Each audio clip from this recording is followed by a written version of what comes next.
Every shopping trip starts with a simple list. Maybe it's milk, bread, or a new kitchen gadget. It's a routine most Americans know well, a quiet moment at the kitchen table, planning out what you'll need for the week ahead.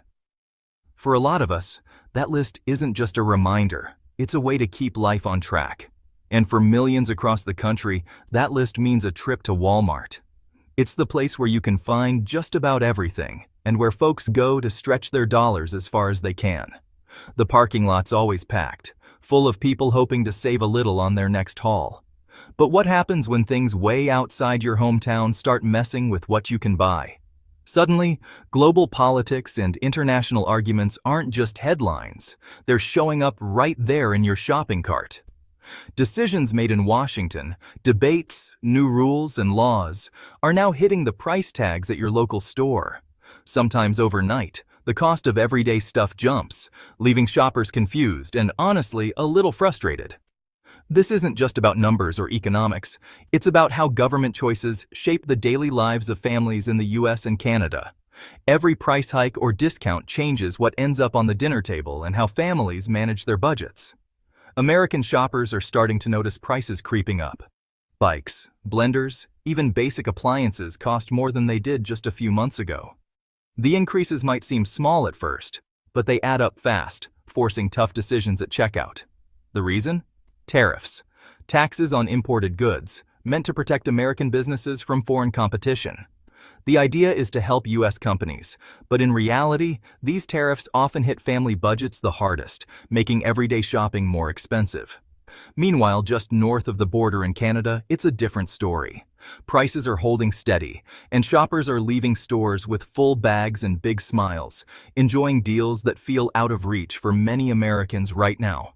Tonight, we're following two shopping carts, one in the US, one in Canada, to see how a trade war plays out, not just in government buildings, but in the aisles of everyday stores. We'll compare receipts, choices, and see the real impact on families. So, who really ends up paying when countries clash over trade? Let's dig in and find out what global politics really means for your weekly shopping trip. So, what are tariffs? You might have heard the word tossed around in the news, especially during debates about international trade, but what does it really mean for you and your wallet? Simply put, tariffs are taxes placed on goods that are brought into a country from abroad. They're not something you see on your receipt, but they're there, quietly affecting the price of everyday items. Think of tariffs like a toll booth for products. When TVs, toys, or even sneakers from China arrive at a US port, the government steps in and adds a fee before those products ever reach the store shelves. This fee is meant to make imported goods more expensive. The Trump administration's goal was to make foreign goods pricier, hoping that Americans would be more likely to choose products made right here in the US. It's a way to encourage shoppers to support domestic businesses and workers. The reasoning behind these tariffs? US leaders argued they were needed to push back against decades of what they called unfair trade practices, especially by China, things like intellectual property theft or government subsidies that made Chinese goods cheaper. Tariffs didn't just target one product. They covered a wide range of goods, from raw materials like steel and aluminum to finished products like electronics, clothing, and even food. Everyday essentials and big-ticket items alike were affected. Stores like Walmart, which stock a huge variety of imported goods, felt the impact especially hard. Many of the products lining their shelves come from overseas, so tariffs meant higher costs for them, and eventually, for you. Here's how it works. Tariffs are charged to importers, but those costs don't just disappear. They move through the supply chain, from importer to wholesaler, wholesaler to retailer, and finally, retailer to you, the shopper. The result? You see higher prices at your local store, sometimes without even realizing why things cost more than they used to. What starts as a government policy in Washington ends up as a bigger bill for millions of shoppers across the country, affecting families and individuals alike. Tariffs may sound like an abstract economic concept, but their impact is real and immediate. Every time you check out at the store, you're feeling the effects of these policies, whether you realize it or not. That's how a global trade dispute, something that seems far away and complicated, becomes a personal expense that hits your household budget. The question remains, are the higher costs at the checkout counter worth the intended benefits? That's something every shopper has to decide for themselves. Walmart's promise has always been low prices, thanks to a global supply chain. But with tariffs, that model became a liability. Most of Walmart's inventory was suddenly taxed. At first, Walmart tried to shield customers, negotiating with suppliers and tweaking supply chains. But with tariffs adding 10 to 25% to costs, absorbing it all was impossible. Gradually, prices rose. A microwave up $10, bed sheets up $5, a child's bike $20 more. It wasn't overnight, but shoppers noticed their bills creeping higher. Walmart, once the hero of affordability, now had to raise prices because of government policy.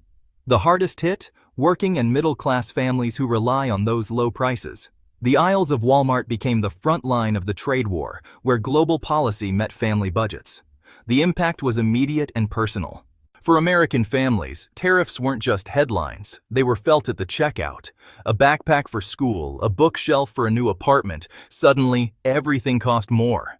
Shoppers became more cautious, sticking to lists, comparing prices, and delaying non-essential buys. The old just grab it mentality faded, replaced by careful budgeting. The psychological toll was real. Rising prices brought anxiety and uncertainty. The sense of stability from predictable prices vanished, replaced by stress over shrinking purchasing power.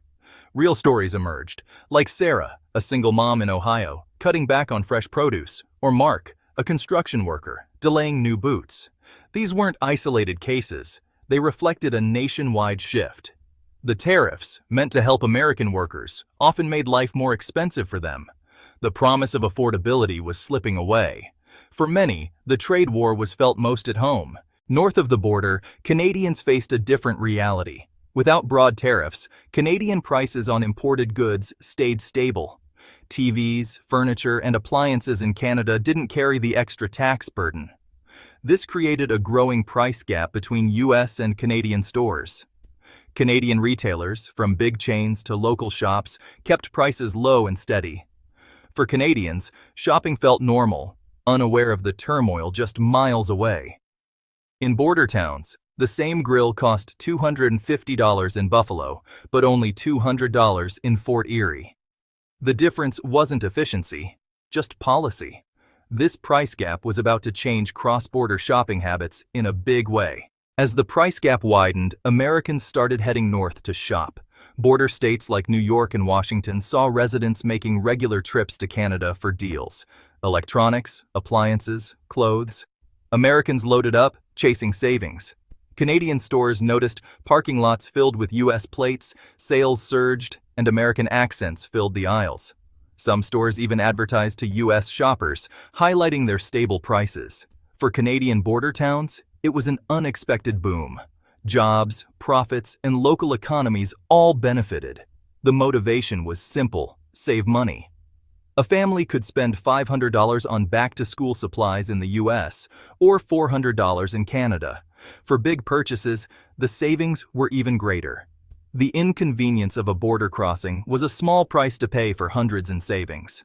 The trade war's ripple effects were ringing up north. Let's take a closer look at the journey of two identical toasters, both manufactured in the same factory in China, each costing just $20 to make. These toasters are indistinguishable in every way. Same parts, same quality, same box. But their destinies and their price tags are about to diverge dramatically. One toaster is shipped off to a bustling Walmart in New York, while its twin heads north to a Canadian tire store in Montreal. Their paths may seem similar, but the rules they encounter are very different. In the United States, tariffs come into play. The New York-bound toaster is slapped with a 25% import tax as soon as it arrives at the border. That means its cost jumps from $20 to $25 before it even reaches the store shelves, all thanks to trade policy. By the time Walmart adds its own markup to cover shipping, storage, and profit, the final price tag reads $44.99. For many shoppers, that's a hefty price for a simple kitchen appliance. Meanwhile, in Canada, there's no such tariff. The toaster's cost remains at its original value, and after the usual retail markup, it sells for $39.99 Canadian dollars. A noticeable difference. Even after converting Canadian dollars to US currency, the toaster is still much cheaper in Canada. The price difference can be as much as $10 or more, depending on the exchange rate. For families living in towns near the border, the choice becomes obvious. Pay $45 at home, or take a short drive north and pay closer to $30 US for the exact same toaster. And it's not just about toasters. When you multiply these savings across a whole shopping list, coffee makers, towels, toys, and more, the total savings can be significant, making cross-border shopping a smart strategy. This simple story about a toaster helps explain why so many Americans were willing to cross the border to shop in Canada, especially during times of trade tension.